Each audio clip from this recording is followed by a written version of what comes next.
Selamat petang, salam sejahtera. Terima kasih karena bersama dengan saya di Nazilin Unity Channel. Saudara-saudara sekalian, isu tentang rombakan Kabinet Anwar Ibrahim kini menjadi semakin hangat diperkatakan. Ada yang berani kata mereka, mungkin yang akan dipecat ialah antaranya Rafizi Ramli dan beberapa lagi menteri yang lain. Dan ada juga yang mengatakan mungkin Mat Sabu juga akan turut digantikan portfolio. Tapi saya tak percaya dengan perkara itu. Dan ini terjawaban daripada Anwar Ibrahim apabila ditanya tentang adakah hari ini beliau akan mengumumkan rombakan kabinet. Rombakan kabinet akan dibuat hari ini. Ramai yang menjangkakan hari ini akan diumumkan kerana kebiasaannya yang kita tahu kabinet akan bermesyuarat pada hari Selasa atau hari Rabu setiap minggu. Dan pada waktu itulah keputusan-keputusan penting akan diumumkan. Oleh sebab itulah ramai penganalisis dan juga netizen meramalkan bahawa keputusan untuk merombak kabinet ataupun kabinet baru akan diumumkan hari ini. Tetapi ini pengesahan Perdana Menteri. Perdana Menteri Datuk Seri Anwar Ibrahim mengesahkan tiada rombakan kabinet akan dilakukan pada hari ini. Anwar berkata, beliau yang menghadap yang di Pertuan Agong Al-Sultan Abdullah Riyatuddin Al-Mustafa Bilal Shah pada Selasa juga tiada kaitan dengan rombakan kabinet. Kata Anwar Ibrahim, tadi saya menghadap tuanku untuk bincang mesyuarat mingguan kabinet esok dan tiada kaitan dengan perubahan jemaah menteri. Lepas mesyuarat mingguan kabinet esok atau hari ini saya akan bertolak ke Sabah dan kemudian ke Abu Dhabi, kata Anwar Ibrahim lagi. Beliau berkata demikian mengenai kemungkinan rombakan kabinet selepas kabar angin berkenaan perkara itu semakin hangat diperkatakan. Saudara-saudara sekalian, pada pendapat saya, rombakan kabinet ini kurang penting berbanding dengan kesibukan Datuk Seri Anwar Ibrahim. Bayangkan saja, mana lagi masanya untuk memikirkan rombakan-rombakan kabinet yang semestinya ditunggu-tunggu juga oleh parti pembangkang untuk menjadi bahan kepada kempen mereka. Kerana Anwar Ibrahim sibuk, beliau perlu ke Sabah dan seterusnya ke Abu Dhabi.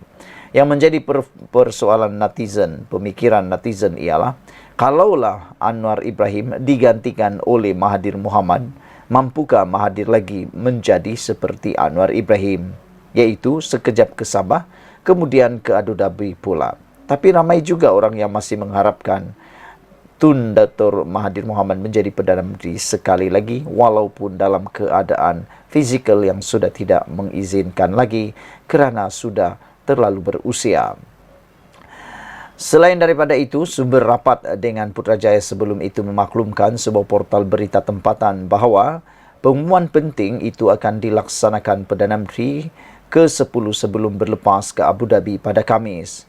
Jelas sumber kepada portal itu, ia turut melibatkan beberapa portfolio dan kementerian kanan, antaranya Kementerian Dalam Negeri KDN, Kementerian Sumber Manusia KSM, Kementerian Kesihatan Malaysia KKM, serta Kementerian Belia dan Sukan KBS. Sumber itu dilaporkan turut mendakwa dua portfolio menteri penuh juga bakal diberi kepada Presiden MCA, Datuk Seri Insinyur Wee Ka Siong, dan Timbalan Presiden MIC, Datuk Seri M. Saravanan. Dengan perkara itu akan turut diumumkan pada Rabu.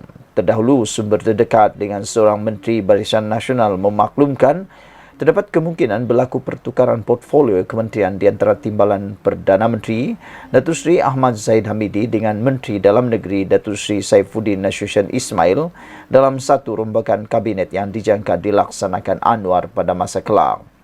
Dengan kembalinya Ahmad Zahid Hamidi menerajui Menteri Dalam Negeri, Saifuddin yang juga Setiausaha Agung Parti Keadilan Rakyat PKR dijangka bakal mengambil alih Kementerian Kemajuan Desa dan Wilayah KKDW yang sebelum ini dipegang Presiden UMNO itu.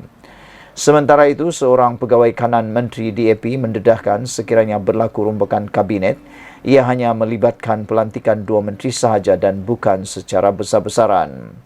Pegawai tugas-tugas khas operasi Menteri Sumber Manusia Dick Kem Laudres berkata, cadangan lantikan calon menteri bagi mengisi kekosongan Kementerian Perdagangan Dalam Negeri dan Kos Sara Hidup KPDN Keputusan mewujudkan semula Kementerian Wilayah Persekutuan sememangnya telah dibangkitkan dalam mesyuarat Kabinet minggu lalu. Berikutan itu, beliau menjelaskan Anwar telah meminta semua parti dalam kerajaan perpaduan menyerahkan nama calon sesuai daripada parti masing-masing untuk dipertimbangkan. Saya difahamkan senarai calon untuk mengisi jawatan Menteri KPDN dan Menteri Wilayah Persekutuan baharu sudah dikenal pasti dan dipersetujui Perdana Menteri. Dengan senarai nama itu kemudian dipersembahkan beliau kepada Yang di-Pertuan Agong pada Selasa ini. Nama naib Presiden UMNO Datuk Seri Johari Ghani Abdul Ghani antara disebut-sebut bakal dilantik sebagai Menteri Wilayah Persekutuan yang baharu, manakala calon mengisi kekosongan KPDN dijangka dari Parti Amanah. Mengulas lanjut, DKEM menegaskan V. Sivakumar dijangka terus kekal menerajui Kementerian Sumber Manusia meskipun terdapat spekulasi bertiup kencang ahli Parlimen DAP itu bakal digugurkan. Jelasnya, Sivakumar sehingga kini tidak pernah dipanggil Perdana Menteri ke-10 atau Setiausaha Agung DAP Anthony Lok bagi membincangkan kedudukan beliau dalam barisan jemaah Menteri Kerajaan Perpaduan. Kalau spekulasi pengguguran beliau dikaitkan dengan kes salah laku rasuah melibatkan 5 bekas pegawainya yang disiasat SPRM, Sivakumar memberikan kerjasama dengan baik dan komited menamatkan kontrak ke semua tertuduh. Bagi saya, sumber dalaman kerajaan yang menyebarkan berita rombakan kabinet ini berkemungkinan terdiri daripada mereka yang kempunan dilantik menteri sebelum ini dan berusaha menyampaikan berita palsu untuk melobi kedudukan dalam kerajaan, tegasnya. Sementara itu, Setiausaha Politik Menteri Dalam Negeri Johari Kasim menegaskan kedudukan Saifuddin selaku Menteri Dalam Negeri dijangka tidak terjejas meskipun ada pihak menyebarkan dakwaan beliau bakal ditukarkan ke kementerian lain. Jelasnya, sehingga hari ini Saifuddin sendiri tidak pernah memaklumkan kepadanya mengenai kemungkinan berlaku rombakan kabinet dengan bekas ahli parlimen Kulim Bandar Baharu itu masih menjalankan kerja kementerian seperti biasa. Setahu pengetahuan saya, Saifuddin diyakini akan kekal sebagai Menteri KDN. Sama ada berlaku rombakan kabinet atau tidak, itu bidang kuasa Perdana Menteri yang ke-10 Anwar Ibrahim. Saifuddin sendiri tidak beritahu apa-apa mengenai kedudukan beliau kepada saya. Malahan kami masih menjalankan kerja kementerian seperti biasa, kata ahli Dewan Undangan Negeri Adun Seberang Jaya itu. Dalam pada itu, sumber terdekat kepada seorang pemimpin kanan BN memaklumkan satu pertemuan tertutup di antara Presiden UMNO dengan pucuk kepimpinan kanan dan barisan menteri BN bakal diadakan pada sebelah malam di satu lokasi dirahsiakan. Besar kemungkinan rombakan kabinet, ya, terdapat kemungkinan Presiden UMNO akan kembali menerajui KDN dan Saifuddin akan mengambil alih KKDW yang dikosongkan Ahmad Zaid Hamidi. Sekian dulu untuk kali ini. Jangan lupa tinggalkan komen Anda. Sila tekan butang subscribe. Kita jumpa lagi. Bye-bye. Selamat petang. Salam sejahtera. Terima kasih kerana bersama dengan saya di Nazlin Unity Channel.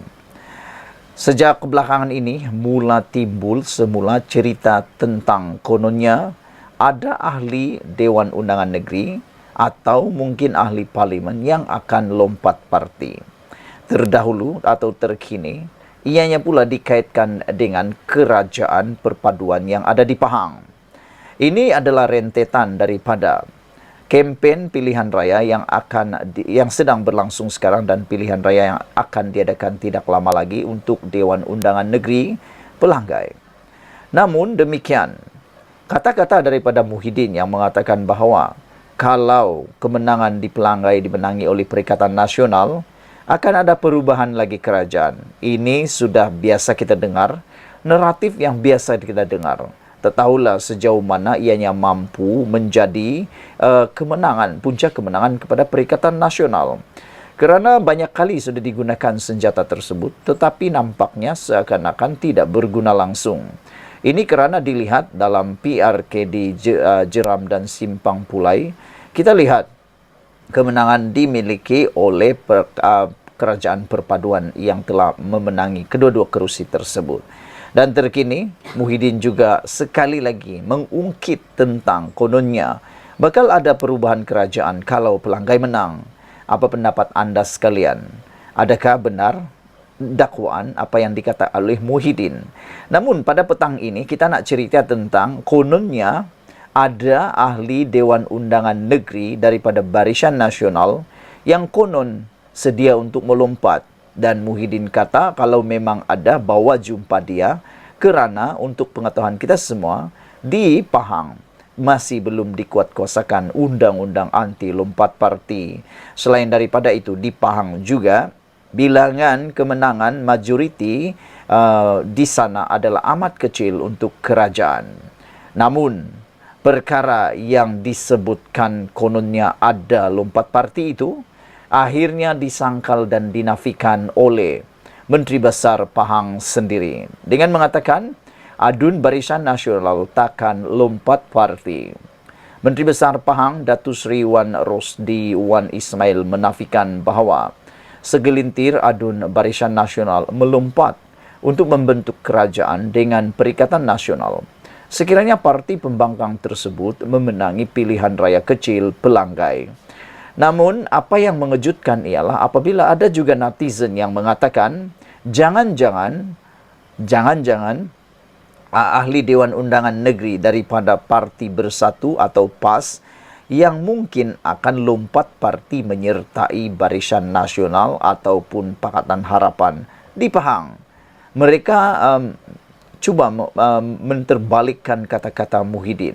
Mereka kata kalau Muhyiddin pun boleh kata ada ahli Dewan Undangan Negeri daripada Barisan Nasional lompat parti, mereka kata kenapa Muhyiddin tidak berfikir bahawa mungkin juga ada ahli daripada Perikatan Nasional yang akan pindah pula.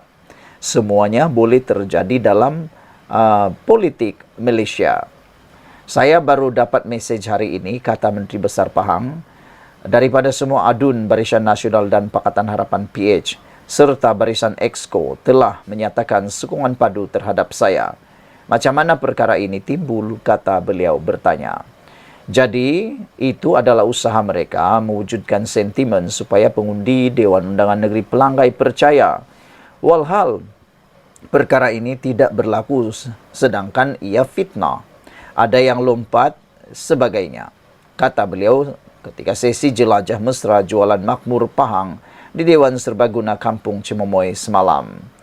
Penafian tersebut dibuat ekoran tindakan pengerusi Perikatan Nasional Tan Sri Muhyiddin Yassin yang mewar-warkan timbalan Presiden PAS Datuk Seri Tuan Ibrahim Tuan Man sebagai Menteri Besar. Beliau berharap 4 adun dari blok akan turut sama menyertai Perikatan Nasional. Poster Tuan Ibrahim sebagai bakal Menteri Besar juga telah tular. Tuan Ibrahim ialah adun Ceka di Pahang dan ahli Parlimen Kubang Krian. Buat masa ini, Gabungan Barisan Nasional mempunyai 16 kerusi, Pakatan Harapan 8 kerusi, mengekalkan Kerajaan Negeri Pahang. Perikatan Nasional pula mempunyai 17 kerusi. PRK pelanggai diadakan pada 7 Oktober, ekoran kematian penyandang Datuk Seri Johari Harun. PRK ini menyaksikan pertandingan 3 penjuru di antara Datuk Amizar Abu Adam Barisan Nasional, Kasim Samad Perikatan Nasional dan calon bebas Hasli Helmi Zul Hasli. Sekian dulu untuk kali ini. Jangan lupa tinggalkan komen anda, sila tekan butang subscribe. Benarkah ada ahli Dewan Undangan Negeri daripada Barisan Nasional yang pindah lompat parti, atau adakah ianya sebenarnya daripada Perikatan Nasional? Jangan-jangan lain yang dicakap, lain pula berlaku. Sekian dulu Malaysia kita punya, kita jaga sama-sama cintai Malaysiaku. Bye-bye. Selamat petang, salam sejahtera. Terima kasih kerana bersama dengan saya di Nazilin Unity Channel. Ini keputusan terkini dalam mahkamah daripada mahkamah berkaitan dengan kes menghasut Sanusi Maknur. Saudara-saudara sekalian, semasa PRN 6 bulan negeri baru-baru ini, Sanusi telah pun didakwa ataupun telah dibawa ke mahkamah untuk beberapa kes. Yang paling besar sekali ialah membabitkan kes akta hasutan kerana menghina Sultan Selangor, dan juga didakwa telah pun mempersoalkan dan menghina juga keputusan yang di-Pertuan Agong.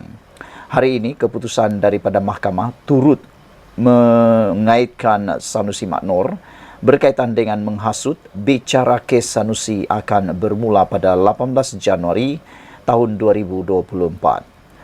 Mahkamah Session Selayang hari ini menetapkan 12 hari bermula 18 Jun tahun depan untuk perbicaraan kes Menteri Besar Kedah Datuk Seri Muhammad Sanusi Maknor yang menghadapi dua pertuduhan menghasut berhubung isu pelantikan Menteri Besar Selangor dan penubuhan kerajaan perpaduan dalam satu ceramah politik pada Julai lepas. Apabila isu ini keluar, netizen mula memberikan komen-komen tertentu, antaranya mereka kata Sanusi Maknor adalah antara menteri besar yang paling kerap sekali berkampung di mahkamah kerana begitu banyak kes beliau. Ada kes tuntutan saman, ada juga kes menghasut dan ya, apabila dikumpulkan semua kes-kes tersebut, bolehlah kata beliau boleh berkampung di mahkamah, kata netizen. Hakim Nur Rajiah Madzin menetapkan 18 dan 19 Januari serta 10 hari pada Februari untuk pembicaraan selepas timbalan pendakwa raya Datuk Masri Muhammad Daud memaklumkan kes itu melibatkan kepentingan awam. Saya mohon kes ini dibicarakan dalam masa terdekat pada Disember tahun ini dan lebih kurang 10 saksi pendakwaan akan dipanggil memberi keterangan, kata Masri. Peguam Awang Armada Jaya Awang Mahmud yang mewakili Muhammad Sanusi berkata, pihaknya mengakui kes anak guamnya adalah kes berprofil tinggi. Namun, pembelaan memohon agar kes tersebut dibicarakan bermula Januari tahun depan. Terdahulu, Masri memberitahu mahkamah bahawa terdapat pindaan berhubung dua pertuduhan yang dihadapi Muhammad Sanusi dan memohon supaya pertuduhan itu dibacakan dan dibicarakan bersama kerana ia membabitkan kejadian dan saksi yang sama. Pindaan itu membabitkan perubahan pada seksyen pertuduhan kerana sebelum ini Muhammad Sanusi didakwa mengikut seksyen 4 dalam kurungan 1 kurungan E Akta Hasutan 1948, namun dipindah kepada seksyen 4 dalam kurungan 1 kurungan B akta yang sama. Sementara itu, sebaik pertuduhan pindaan dibacakan kepadanya, Muhammad Sanusi yang bersut biru berkata, faham pertuduhan yang arif, mengaku tidak bersalah. Mengikut kedua-dua pertuduhan pindaan, Ahli Dewan Undangan Negeri Dun Jeneri Kedah itu didakwa telah menyebut perkataan menghasut di Simpang 4 Taman Selayang Mutiara, Kampung Bendahara Gombak dekat sini pada 11 malam 11 Julai lepas. Kedua-dua pertuduhan itu mengikut seksyen 4 dalam kurungan 1 kurungan B Akta Hasutan 1948 yang boleh dihukum mengikut seksyen 4 dalam kurungan 1 akta sama yang membawa hukuman denda sehingga RM5,000 atau penjara maksimum 3 tahun atau kedua-duanya dikasabit kesalahan. Terdahulu, ketika sebutan kes di hadapan Hakim Mahkamah Session Osman Effendi Muhammad Saleh, Hakim itu membenarkan permohonan pendakwaan agar kes di mahkamahnya dipindahkan di hadapan Hakim Nur Rajiah untuk dibicarakan bersama. Ini selepas Masri memaklumkan kepada Hakim Osman Effendi bahawa ungkapan yang didakwa dibuat tertuduh dalam ucapan melibatkan saksi sama. Oleh itu, pihak pendakwaan memohon agar kes di mahkamah ini dapat dipindahkan ke Mahkamah Session 2 Hakim Nur Rajiah untuk dibicarakan bersama mengikut seksyen 165 Kanun Tata Cara Jenayah, kata Masri. Beliau berkata pihak pendakwaan juga telah menyerahkan dokumen antaranya transkrip rakaman ucapan kepada pembelaan hari ini.